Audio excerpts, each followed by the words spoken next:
And we're live. Welcome to the Lakers Pulse podcast. I'm your host, newly appointed host, Nelson. You can find me at Not Famous Nelson on Twitter. We're going to talk about the Utah Jazz game in which the Lakers just lost, which the Lakers hung in the game. It was never really that much of a game, honestly. We're just waiting for the Jazz to pull away. With me, I have Merge. What's up, Merge? Hello. How you feeling after the Lakers game? Really, I just like watching Zubats, and that's pretty much it. That's my takeaway from the game. Yeah, that's pretty much. It's Zubats and everyone else that I don't like watching was either hurt or just didn't play well. Yeah, that's pretty much the story of the Lakers season so far. So yeah, the Lakers lost it against the Jazz. Rudy Gobert had 6 blocks, which was crazy. That's pretty much he led the comeback for the Jazz because the Lakers were in the game for most of the game, I'd say. Ronnie Hood played again today. I'm surprised he didn't just torch us because he always torches us. Yeah, exactly. But Gordon Hayward played pretty good. Newly appointed All-Star, so he had to put on a show. And any player that is somewhat good can torch the Lakers, and that's exactly what Gordon Hayward did. Lou did his usual thing, scored points and stuff. And Merge, I want to get your thoughts on how D'Angelo Russell was missed today. Well, I could tell, especially in the starting lineup, there were no shot creators at all. Yeah. I mean, all of these guys, it's like Jose Calderon is a spot up shooter. Mm-hmm. Nick Young is a spot up shooter. Deng can sometimes make spot up shots. Mozgov and Black are pick and roll guys, down low guys. So none of those guys are creating any plays to happen. Yeah. D'Angelo creates plays for other people to happen. And as much as people want to say he's a terrible point guard and he should be playing shooting guard and he only has only 4 assists per game, it's obvious the Lakers are a much better team, a much more unselfish team when D'Angelo's in the game. And I wouldn't really say that D'Angelo would have had a great game this game because he seems to play bad against Utah. Especially this season, he's had those 2 really bad games, especially the one where he airballed the 3-pointer. Which makes sense because the Utah Jazz are a really good defensive team. So. Yeah.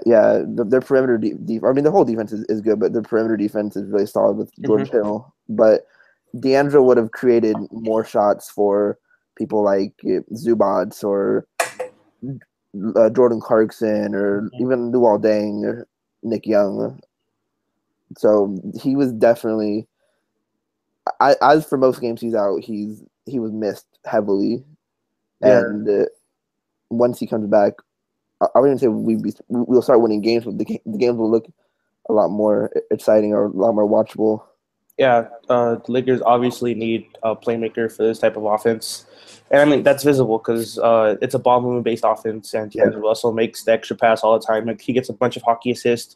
Or he doesn't even get the hockey assist. He makes the pass that's like 2 or 3 passes ahead, but the Lakers still end up scoring by that way.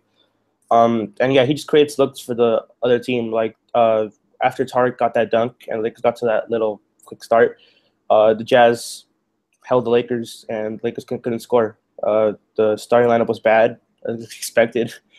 They had a negative 32 net rating, which is not a surprise. Especially without Randle or D'Angelo. Yeah, Randle was out today. He could have played today, but Luke didn't want to risk it. Randle was under the weather, so why even play him at this point? Yeah. So, yeah, I mean, the Lakers are going to be really bad until Russell comes back. The hope, some people talking about him coming back Tuesday, which, would be great. Yeah. Seeing him go up against Moutier would be awesome. But if that doesn't happen, then we're just going to keep on waiting, and it helps out the tank. Yep. Long live the tank. Help us keep that pick. Hashtag Team Tank. Mm-hmm. And, last game, the Lakers could have used D'Angelo too. I think they could have won that game if D'Angelo played. Yeah. And if Randle made some layups. So talking about that game and this game, obviously the big star is Ivica Zubac. What did you think about his play? I think Zubac is a lot better than Mozgov when he's on the court. Yep. His team is obviously better on both sides of the court when Zubac is on the floor, which is really good for Zoo and really sad for Mozgov.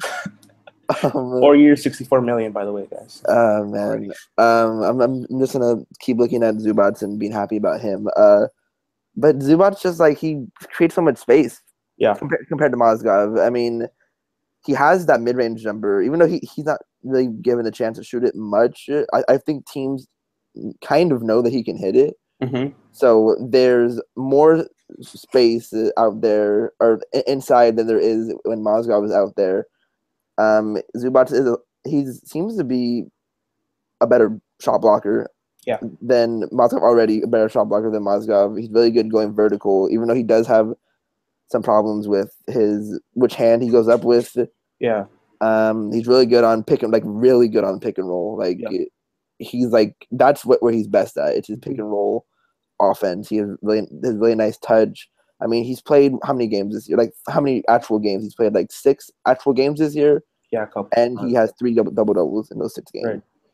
Yeah. So I mean, Zubac was lit up during summer league, and then that's where the hype kind of started. He was more like a fan favorite type of player early on, and people were calling for him to get minutes. And then he pulled together a pretty good string of games, and then everyone was like, "Oh, look, like Zubac can actually do stuff," and he can do stuff. He's still limited on defense. He's a good shot blocker, but he's late recovering, lay off switches, which is kind of a young thing, and kind of him being slow-footed. I think he's going to be a better player than Mozgov. I wouldn't be surprised if that's not really a hot take. No, it's not a hot take at all. Yeah. So I mean, he's already a better defender, which is weird. And I mean, Mozgov's his age means that he's not in his prime anymore. Yeah. But he's still a pretty solid player, and to see that Zubac is playing better than him is pretty surprising at this point. Yeah. I think even me, because I was really high on Zubac coming into the season. I'm surprised how well he's doing so quickly. Mm-hmm.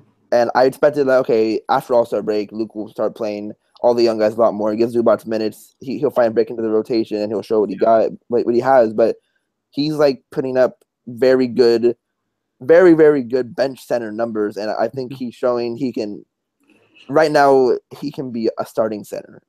And I think that's not a lot to really ask. That's what you want from a second round pick. Having a starting caliber player, that's a win for a second round pick. Yeah, or even if he doesn't improve his defense, he can still be a really, really good backup center. Which is incredibly valuable for the Lakers, who he could provide some pretty good shot blocking and a great pick and roll guy. And the weird part about this is that he's doing all this without D'Angelo Russell, who's obviously the best. Yeah. I mean, Ingram's out there helping him out, but he's stuck with Lou and Clarkson. And to see that he can still get his points up and still make his shots, I mean, he's still not a great finisher. He doesn't have any advanced moves. Like, most of his are just like layups and like simple finishes. Mm-hmm. But I feel like, once he starts to develop down the line, you could see him just give it to him in the post and score. He's. I watched him. I paid attention to him when he was guarding Gobert or Favors, and he seemed to be really good, defending them in the post. Like he's strong enough to handle both those guys. And Favors, who's when healthy and borderline all-star, a top 20, 25 player, he was able to handle him, and his game is just to manhandle, like Boogie Cousins type of game where he can bully through dudes and go at the basket. And Zubac was holding his own. I mean, how much did Favors? Favors had 8 points today. Yeah. Gobert only had 9 points today. Yeah, Favors wasn't that noticeable on the court. Favors did have his moments where he did actually take advantage of Zubac, because he's not built yet. He's still only 19, and he looks 19. He looks like he's barely hitting puberty. So it was surprising to see that Favors could knock him off balance and get a shot, because he was a really good finisher. But I mean, Mitch just keeps finding these second rounders, man. Zubac and Clarkson and Nance. I mean, he was practically second rounder because he's late first. The Zubac pick, I attribute that to the overseas scouting. The overseas guys, because they're one of the best in the league. Yeah. Although we drafted Zubac, I'm still Deontay Davis. I'm still mad about the whole thing. A On Deontay Davis. One pick away. One pick one away. pick away. um. So, do you have anything else to add on from the Portland game or from this game? It's also nice to see Larry back. Larry, yeah. Yeah, This game, Larry he and really good passes. yeah, he's really good at those passes when he's in the post. Even when he's in like a triple threat stance on top of the key. Yep. Him and Zubac together is a very good combo. Yeah. Off the bench, and you can tell like they're like best friends off court, but they have some really nice chemistry on court too. Yeah, I mean, you always see Nance playing around with his name, making a bunch of nicknames like the rest of Lakers Twitter does. Yes. So I mean, it's kind of cool to see that the young guys are getting along. I mean, the last thing you'd want to see is like a bunch of young guys who like don't have any chemistry off the court. You know, D'Angelo and JC are buddies, and Ingram's kind of a shy guy, but you know, I think he'll start to open up and he'll start blending with the rest of the culture. Yeah. Okay, so the Lakers are a bad basketball team, and when you're a bad basketball team, you try and get a first-round pick. And the Lakers have a top 3 protected pick, as we all know. The Sixers get it if it's out of the top 3. So the Lakers are currently at the 2 spot, if I'm correct. Yes, they are number 2. I'll check Tankathon, but I'm sure they are. Yeah, pretty sure they are number 2. So they are number 2. They are 1 full game ahead of Phoenix. The Lakers are number 2. Yeah, the Lakers are 16 and 34, and the Suns are 15 and 31. Yep. So it's going to be quite a battle because Dallas is 4th, and they're only 2 games back. Miami's 2 games back, and they're 5th. Minnesota is 3 games back. Yeah. Orlando's 3.5 games back. And the worry would be D'Angelo comes back, and then he starts playing really well. Well, not immediately, but like within a few games of getting his legs back under him, that he starts playing well, and the Lakers end up being a similar or show more flashes than they have recently of being that 10-10 team. Yeah. And then they end up losing the pick. So at this point, the only thing that the Lakers can do as far as tanking goes is just play the young guys, see whatever happens. I think that they're probably going to be more inconsistent, and that can probably drive some losses, and that playing Dang and Lou last minutes will help the Lakers probably lose because, as much as the young guys are good, like Julius has been incredible for most of this year. D'Angelo's been really, really good, making a really good impact. Nance has been effective when he's on the court. Zubac has been flashes effectiveness. Brandon Ingram, apart from his shooting, has been really, really good this year as a rookie. Yeah. So I mean, if you roll with them, you'll probably end up losing more games than you do if you play Lou. So many minutes. It would be those guys and then Jordan and Tariq Black. Yeah. Tariq. Yeah. Which is, it's gonna be weird how Luke handles that whole Zubac and Black thing, because Zubac really come back strong this year. Yeah. And Tariq's kind of the odd man out there, and Thomas Robinson's probably not gonna play anymore. Yeah, which is good. And you're not gonna play Black over Larry Nance once Larry's like fully back and playing his normal minutes. Right. So probably Black's only chance of getting minutes are if he starts to, if Zubac starts to play more like a rookie, starts having more inconsistencies, that Black can get some time there. So that's it for the tank. I really, really want to keep that pick. Fultz all the way. Shout out to Justin, who made that awesome Photoshop picture of Fultz, BI, and DR, and Julius Randle. It's just good stuff. Okay, so Ingram. I kind of want to touch on Ingram because a lot's being made about his shot and about him as a prospect, and we all know that he does a lot of things well. But how do you feel about his shot? Shot wise, it's been a lot better in January than it was the whole year. Right. His past 3 have not been good, but he had that stretch of like 5 or 6 games where he shot around 46%, I believe, from 3-point line, and you can 100% see like in maybe even end of the year, beginning of next year, he's gonna have that shot down. I mean, someone made a good. I don't remember who it was, but someone made a good point that Brandon Ingram has been heralded as a scorer his whole career and playing organized basketball. Yeah. His scoring is not going to just vanish. Yeah. His scoring is going to get to where we know it can be, or at least 85% of that. Yeah. And yeah, so showing his, I think the best thing for him is that he's showing all these like flashes of everything else he can do as a role player, like passing the ball really well. He has a super high IQ for a 19-year-old kid. He's been rebounding really well for someone his size. Yeah. Defensively, you can see that he can be like a top 10 two-way player in the NBA. And I mean, his handle, he's been driving to the basket, he's been aggressive, and his numbers at the rim have been really good too. I don't have the numbers in front of me, but I know they've been like better than what you'd expect for a rookie. Yeah. Especially a rookie who's 195 pounds. Yeah, that skinny frame. Yeah, so I've always been not worried with him at all. I think he's gonna be great. He might end up being our best player. As much as I love D'Angelo, he can still be he'll be our best player maybe. I think his shot's gonna fall eventually. He's gonna bulk up a little bit more over the summer. Yeah, that's the hope. Maybe maybe he can work with Kobe, which would be nice. Especially to learn some post moves. But yeah, I think he's been a top 5 rookie. Yeah, this year, and he's been struggling shooting the ball wise. He's been like only rookies I can say for sure who have been better than him are obviously Embiid and Brogdon probably.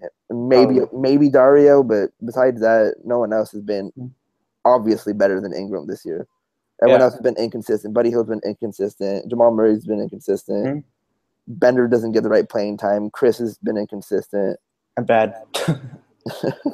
So yeah, I mean, obviously this class hasn't really good, but we all know that the top 2 guys are going to be like really, really good. And you know, it's Ingram's such a unique player in that he does so many things on the court. Like you said, he can play make. He has really good vision. Like it's not Ben Simmons' vision or D'Angelo Russell vision, but it's really, really good. Yeah.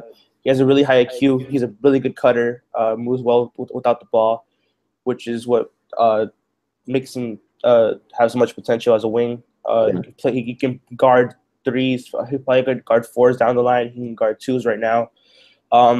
He's probably one of our better defenders. So you could throw in Larry Nance in there. And it's just crazy to see that him as a rookie just doing all this stuff. And his shot, you know, I wrote a film on his shot and how I think that it's just being arc too much and that he should probably take some arc off of it, and that might really help it. But, you know, I think that once the shot comes, then people will start realizing his potential. I think people are still high on him. People who aren't high on him are just dumb. Yeah. Yep. Okay, so we do have one question to wrap it up, which comes from, okay, I don't know if I can say his name right. Prat Mayugi, I guess, says, will the Lakers trade Lou? I think question of will he and do we want him to be traded is 2 different answers. I think the more the season goes on, I'm starting to think they might trade him more than I thought at the beginning of the season. I 100%. I think we need to trade him, and I think it just helps everyone and everyone in that deal. Whoever gets Lou is going to get a top 3 bench scorer in the league, an elite bench, an elite 6-man. The Lakers are going to get space to play D'Angelo and Jordan more minutes. The Lakers will hopefully get some sort of prospect or a pick back from it if they can trade it. I still think it's BS to if the Lakers couldn't get a first rounder for Lou, especially with how good he's been this year. He's having career numbers for him, and I find it hard to believe that a team wouldn't take him on and help with the playoff push.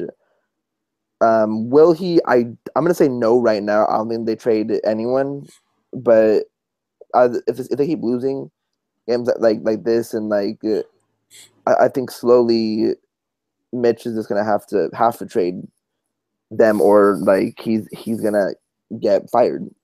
Yeah, uh, yeah, because it's pretty bad asset management to have this guy burst on the scene who's already gonna be, exiting his prime, Yeah, and he's on a really good contract, easily movable contract. And the kind of hardest part would be fitting his contract into like some contenders because they're already pretty cap strong because they probably have a superstar and he has a pretty high contract.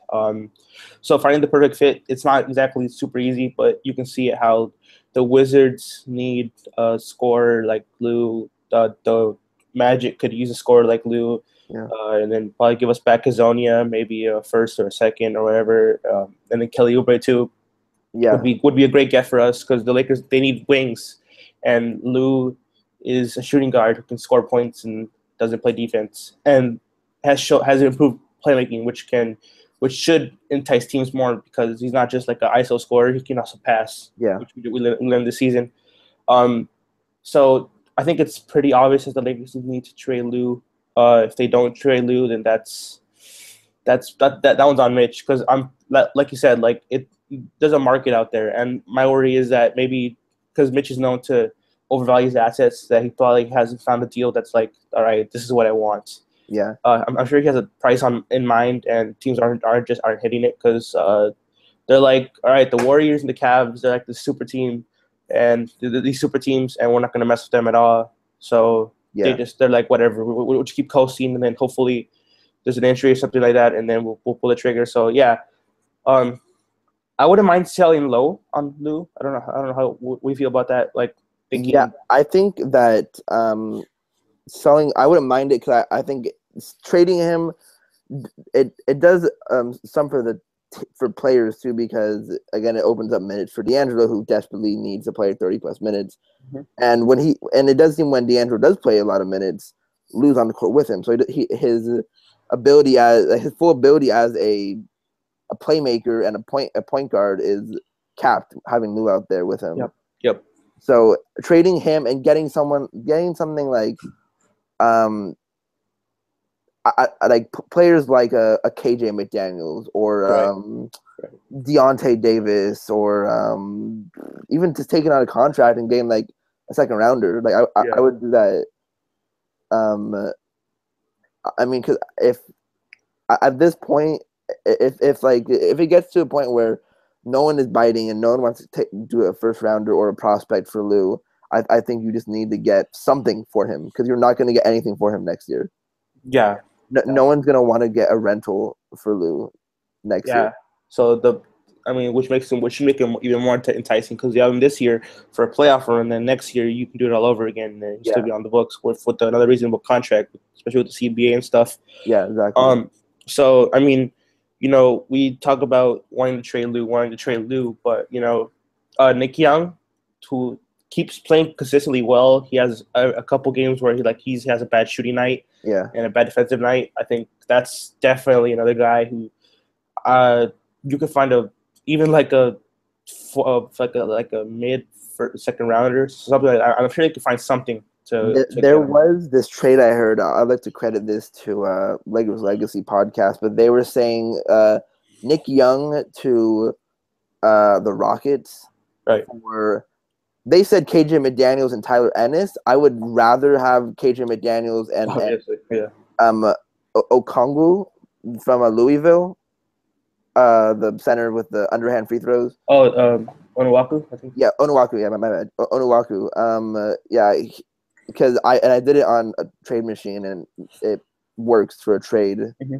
And if the Lakers could pull off that, I think that is a killer of a trade for both teams, really, because Nick was awesome in D'Antoni's system, and imagine Nick just sitting out there with James Harden and Eric Gordon and Ryan Anderson and Clint Capella. Like that's just it helps both sides. I think it gives Lakers a possible lockdown defender at the 2 spot in KJ and a super athletic wing in KJ, and then Onuaku, really good shot blocker. Mm-hmm. He was a good finisher at the rim, and he's a super athletic pick and roll type of guy too. Yeah, he'd be a good lottery type guy. And the Lakers at this point, they're so needy to get us like cheap centers that Yeah, he's a good option. And if he doesn't pan out, then whatever. but But he would be he'd be much better sitting on the bench instead of Thomas Robinson. I right. mean, I mean, sometimes he can't do anything except provide energy, which only gets you so far. yeah, Uh, exactly. so I mean, so it's Nick and Lou who are probably the two biggest trade candidates, and who I'm sure that Mitch is trying to move. I don't know if he's gonna, he's probably Yeah. not gonna. So uh, our biggest target, which Clayton Fawcett at 19 Yanks 23 brings up all the time, is Nerlens Noel, who we talk about all the time on this podcast. He's been awesome for like the last 15 games. Like, he's been ridiculous. Yeah, his defense is on another level, and that's exactly what the Lakers need at this point. Zubac is a potential starting center, but Nerlens Noel is a starting center right now, and and he fits the window of the Lakers. And we often talk about Jordan Clarkson's struggles this year. I know he's put up his points, but his playmaking has regressed to levels which we didn't expect to. His defense was really good in preseason, and then we all kind of expected for it to regress back, and it has regressed back to bad JC defense. Yep. So practically all they can do now is get to the rim and score, which is valuable again. Like Lou can't play defense, but he can score, and JC can score too. And the Sixers need a guard. Actually Jordan's been shooting the ball well too, and I think he has been shooting the ball well. So how do you feel about now that the Lakers aren't that good of a team, and there's a good chance, a solid chance that the Lakers can keep the pick? Would you still give up the protection on the pick and trade JC for Nerlens? See, that's really tough for me because I really, really want to keep this pick. Mm-hmm. I really want to keep this pick, and I think I do too. Yeah, keep it. I love Nerlens too, and like I would do it if the Sixers threw in like Luwawu. I'd do it. Oh, in a heartbeat. Yeah. I would do it in a heartbeat, but it's I'd have to think about it of doing Jordan and the protection from the pick. Noel. It's a tough thing. We're obviously big Fultz fans here. We're pretty high on the draft. It's gonna be a great draft. And I just think that from thinking about it a little bit more long term, that Nerlens would be awesome, and JC's kind of regressed, and he's one of the oldest in the core, so I think he's one of the more tradable pieces. Yeah. But the real sinker is the protection. If we could somehow get Nerlens without the protection, then that'd be a great deal. But I think at this point you probably need to go with the protection. And again, 40%, 30% aren't good odds.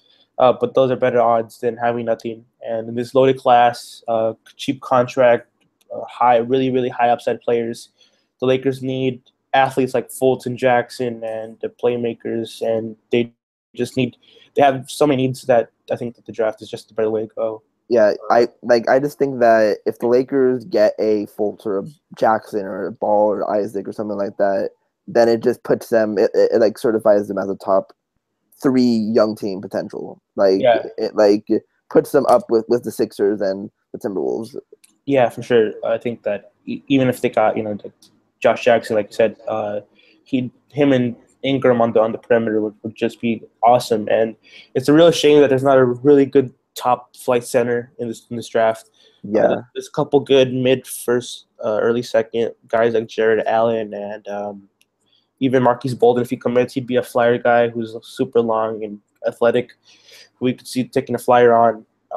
But there's not a really good center that the Lakers need to address at this point. So that's kind of a bummer. Yeah. So to top this podcast off, we're gonna run a lottery simulation. See if the Lakers keep the pick. All right, let's do this. 1, 2, 3, go. And the Lakers get the number 1 pick. There we go, Markelle Fultz. We get Markelle Fultz. Come on down. So, Mitch, you better have me up there on the stage when the lottery balls are being called. We get the number 1 pick. Nelson cries. and then I cry, and then we end up taking Lonzo Ball, and then I just never watch another Laker game for the rest of it.